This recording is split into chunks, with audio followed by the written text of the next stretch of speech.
दोस्तों अगर आप बीए पास है तो बिहार लोक सेवा द्वारा सहायक प्रशाखा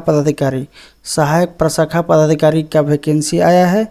और ये वैकेंसी बहुत दिनों से विद्यार्थी द्वारा इंतजार किया जा रहा था। ये अवेटेड वैकेंसी था और इसमें कुल 41 पदों का वैकेंसी आया दोस्तों। और ये बहुत ही अच्छा लेवल का यानी लेवल 7 का वैकेंसी है, यानी पूरी तरह से अफसर वाला गेजेटेड अफसर वाला वैकेंसी है दोस्तों। तो इसके बारे में चलिए और देखते हैं डिटेल से। दोस्तों अगर आप बीए पास हैं किसी भी संकाय से तो बिहार लोक सेवा आयोग द्वारा प्रशाखा पदाधिकारी का बहाली निकाला गया है। इसमें आप लोग को फॉर्म भरना है क्योंकि ये लेवल 7 का है और ये ऑफिसर ग्रेड का है यानी गेजेटेड ऑफिसर का है। तो चलिए और डिटेल से देखते हैं इस बहाली के बारे में।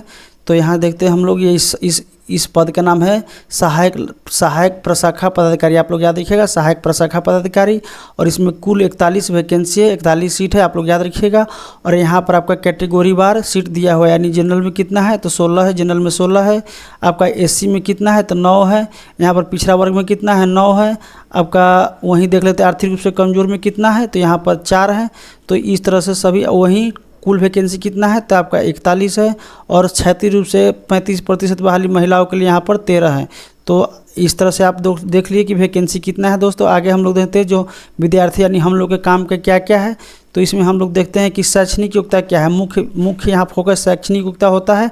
और यहाँ आप लोग देखिए वेतनमान इसका क्या है लेवल 7 यानी 44,900 से लेकर के 1,20,400 इसका बेसिक होंगे। 44,900 से इसका बेसिक होगा यानी ज्वाइनिंग आपको इतना पर बेसिक होगा। लेवल 7 का बहाली है। यहाँ पर शैक्षणिक योग्यता देखते हैं दोस्तों, किसी भी मान्यता प्राप्त विश्वविद्यालय से स्नातक डिग्री होना चाहिए। कोई आपका साइंस या कोई मैथ या कुछ तरह का कुछ नहीं होना चाहिए, बस एक बीए का डिग्री होना चाहिए और आप इसके लिए एलिजिबल हो जाइएगा। आपका अंतिम तिथि तक आपका बीए का डिग्री होना चाहिए दोस्तों और कुछ नहीं होना चाहिए। उम्र की सीमा देखें तो आपको 1/8/2025 तक आपको 21 वर्ष पूरा कर लेना होगा दोस्तों। 1/8/25 तक आपको 21 वर्ष पूरा हो जाना चाहिए आपका उम्र का। और वहीं अंतिम उम्र यानी जो अधिकतम उम्र की सीमा है वो 37 वर्ष है जनरल के लिए। और ओबीसी और ईबीसी के लिए आपको 40 वर्ष है। और अनुसूचित जाति और महिलाओं या अनुसूचित जाति के लिए आपका 42 वर्ष थे। ये आप लोग याद रखिएगा। आगे हम लोग देखते हैं कि क्या हमारे काम का और क्या क्या इसमें है दोस्तों। हम लोग सिर्फ मुख्य मुद्दा पे फोकस करेंगे, पूरा पढ़ने की कोई ज़रूरत नहीं है। आगे हम लोग देखते हैं यहाँ पे चयन की प्रक्रिया क्या है। तो परीक्षा 2 चरणों में आयोजित की जाएगी।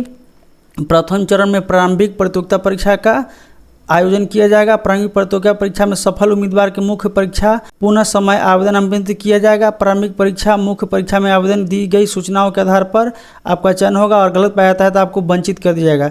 प्रारंभिक परीक्षा का क्या क्या शेड्यूल है देखते हैं। इसमें आपका सामान्य अध्ययन प्रारंभिक परीक्षा का पीटी का क्वेश्चन है। सामान्य अध्ययन 50 होंगे। वहीं सामान्य विज्ञान और गणित का 50 प्रश्न होंगे दोस्तों, 50 प्रश्न होंगे।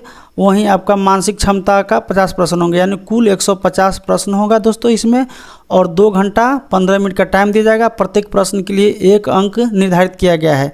आगे हम लोग देखते हैं इसमें सबसे फोकस इस परीक्षा में यह होता है, इस एग्ज़ाम में, कि इस परीक्षा में आप अपने साथ एक बुक लेके जा सकते हैं। इसमें छूट होता है। तो यहाँ लिखा हुआ कि आप अपने साथ एक बुक ले आ सकते हैं।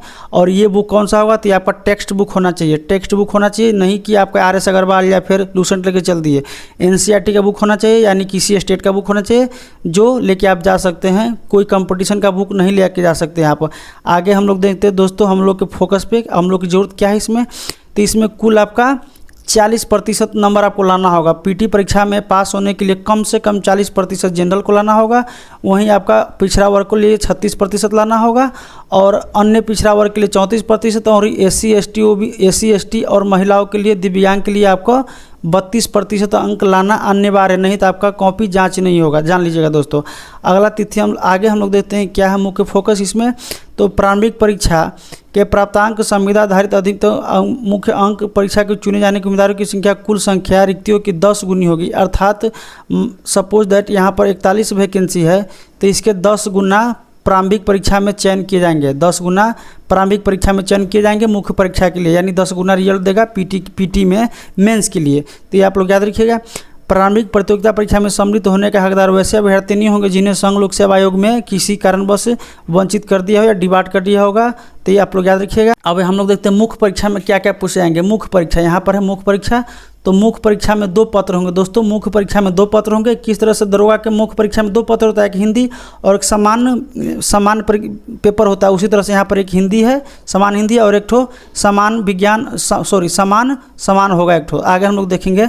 तो इस परीक्षा में भी आपको 30% अंक लाना अनिवार्य है, यहाँ पर दिया हुआ है 30% अंक लाना अनिवार्य है। 100 प्रश्न होंगे इसमें, इस पेपर में समान हिंदी में 100 प्रश्न होंगे और प्रत्येक प्रश्न के लिए 1 अंक निर्धारित है और आपको 2 घंटा 15 मिनट इसमें भी दिया जाएगा। प्रश्न पत्र 2 देखते हैं और जो विषय है आपका समान ज्ञान। समान ज्ञान में क्या क्या होंगे, तो यहाँ पर 50 प्रश्न होंगे आपका समान अध्ययन से, 50 प्रश्न होंगे आपका समान विज्ञान एवं गणित से, वहीं मानसिक क्षमता जांच से आपका 50 प्रश्न होंगे। कुल 150 प्रश्न होगा मेंस के समान ज्ञान पेपर में, याद रखिएगा 150 प्रश्न होंगे मेंस के समान ज्ञान पेपर में, याद रखिएगा दोस्तों। और इसमें भी आपको प्रत्येक प्रश्न के लिए 1 अंक निर्धारित की गई है, 1 अंक निर्धारित की गई है और इसमें आपको 2 घंटा 15 मिनट टाइम दिया जाएगा परीक्षा में प्रश्न हल करने के लिए। और समान हिंदी के कौन कौन सा सब्जेक्ट है, क्या क्या आपका इसका सब्जेक्ट है, आप लोग यहाँ देख लीजिएगा। और इसे हम लोग आगे बढ़ाते हैं। पत्र संख्या 2 सामान्य ज्ञान में क्या क्या आपका यहाँ पूछा जाएगा वो यहाँ दिया हुआ है। और एक बात और यहाँ पर सारा कहा गया है कि आपका जो समान ज्ञान है और गणित है ये मैट्रिक ले स्तर का होगा दोस्तों। इसमें ये हाईलाइट है इसका कि इस प्रश्न पत्र 2 में आपका समान विज्ञान और गणित मैट्रिक स्तर का होगा, तो ये आपका हाईलाइट है। आगे हम लोग देखते हैं हमारे काम का क्या है, इसमें से निकालते हैं। तो हमारे काम के लिए यहाँ पर ये आपका दिया हुआ कोड है सभी का। आगे हम लोग देखते हैं इसमें कौन कौन सा है। तो दोस्तों इसमें अगर कोई यहाँ पर दिया हुआ है, अगर कोई सरकारी जॉब में है, जैसे केंद्र सरकार के जॉब में या फिर बिहार सरकार के जॉब में कहीं पर भी है, अगर वो इसे फॉर्म भरना है उन्हें, तो आपको नो ऑब्जेक्शन सर्टिफिकेट उन्हें यहाँ जमा करना होगा।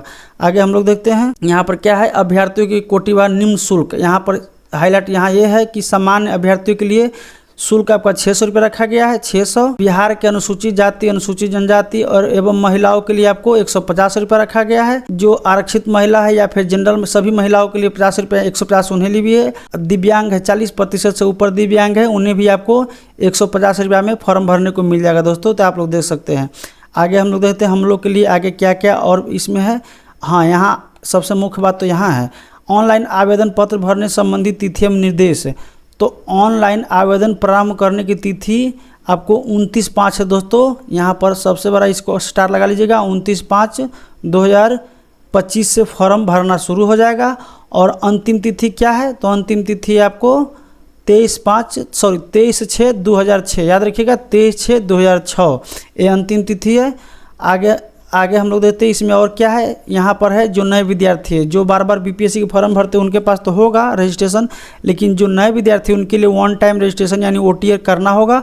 और OTR करने के लिए क्या क्या आवश्यकता है, तो इसमें सारा दिया हुआ है, आप लोग देख लीजिएगा एक बार। आगे यह है कि यह बहाली कई वर्षों के बाद आया है, आप लोग ध्यान रखिएगा, ये बहाली कई वर्षों के बाद आया है और ये लेवल 7 का है और ये गेजेटेड है यानी बापू वाला अफसर वाला पद है, इसे आप लोग जरूर कंसिडर कीजिएगा। और बीपीएससी में ऑफिसर बनने का यह सुनहरा अवसर है, क्योंकि इसमें कोई भी मेंस लिखित मेंस नहीं है, क्योंकि यह ऑब्जेक्टिव रूप से ही दोनों परीक्षा होगी, तो ये आसान होता है लिखित मेंस से, तो इसे आप लोग ध्यान रखिएगा। आप लोग इसे जम कर तैयारी कीजिए और अपना एक सीट जरूर सुनिश्चित कीजिए। अगर आप लोग इस चैनल पर नए हैं तो इस चैनल को सब्सक्राइब कीजिएगा, वीडियो को लाइक शेयर कीजिएगा। जय हिंद, जय भारत।